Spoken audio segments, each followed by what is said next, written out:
আসসালামু আলাইকুম ভিউয়ার্স। তো আজকে আমরা কথা বলবো Samsung Galaxy F22 mid range বাজেটের আরও একটি ভালো অপশন। যাদের বাজেট কিনা 20,000 টাকার মতো, তাদের জন্যই আজকের এই স্মার্টফোনটি।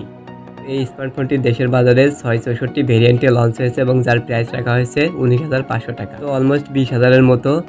তো আজকে আমরা দেখবো 20,000 টাকার এই ফোনটিতে কী কী থাকছে। আগে দেখা যাক এটির মেইন আকর্ষণ।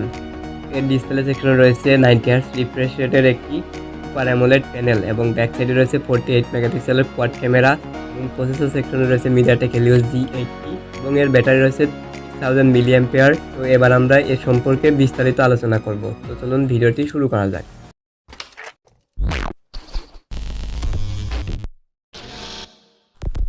ফোনটিকে হাতে নিয়ে একটু ভারী মনে হবে। এর ওজন 214 গ্রামের মতো। এই বাজেটের ফোন সাধারণত এতটা ভারী হয় না। মেইন কারণটা হচ্ছে এতে রয়েছে 6000 মিলিঅ্যাম্পিয়ারের ব্যাটারি। ফোনটি মোট দুটি কালার ভেরিয়েন্টে এসেছে, ব্ল্যাক এবং ব্লু। এবং বাটনের ক্ষেত্রে রাইট সাইডে হোম বাটন, এটি কিনা ফিজিক্যাল ক্যাফিন সেন্সর হিসেবে করবে এবং এর উপরে রয়েছে ভলিউম বাটন। আর ফোনটির উপরে রয়েছে secondary noise cancellation mic, left সাইডে রয়েছে সিম কার্ড স্লট এবং এর নিচের দিকটা রয়েছে USB type C port, primary microphone, speaker grill, 3.5 mm headphone jack এবং ব্যাক সাইডে রয়েছে একটি ক্যামেরা যার নিচে রয়েছে ফ্ল্যাশ লাইট।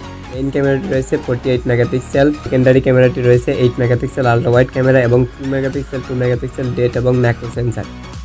ডিসপ্লেতে রয়েছে 6.4 ইঞ্চি সুপার অ্যামোলেড প্যানেলকে প্রোটেকশন করছে কর্নিং গরিলা গ্লাস 5 এবং টপে রয়েছে ওয়াটার ড্রপ নজ। তার সেকশনে রয়েছে মিডিয়াটেক হেলিও G80 এবং এর গ্রাফিক্স সেকশনকে পাওয়ার করছে মালি G52। মিডিয়াটেক হেলিও G80 কিন্তু gaming processor. MediaTek Helio G80 gaming processor হলেও এই বাজেটের এর থেকেও ভালো গেমিং প্রসেসর রয়েছে। তো আপনি যদি হেভি গেমার হয়ে থাকেন তাহলে এই ফোনটি আপনার জন্য নয়, কিন্তু আপনি যদি মাল্টিটাস্কিং এবং ডেইলি লাইফের কাজের জন্য একটি ফোন খুঁজে থাকেন, এর সাথে একটি ভালো ব্র্যান্ডের ফোন লাগবে, তাহলে এটি আপনার জন্য।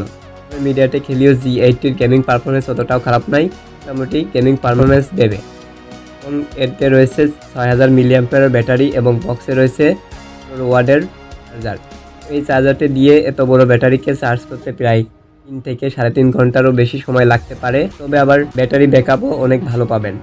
যদি হেভি ইউজার হয়ে থাকেন তাহলেও এই ব্যাটারি থেকে আপনি ভালো পারফরমেন্স পাবেন, 2 দিনের মতো ব্যাটারি ব্যাকআপ পেয়ে যাবেন।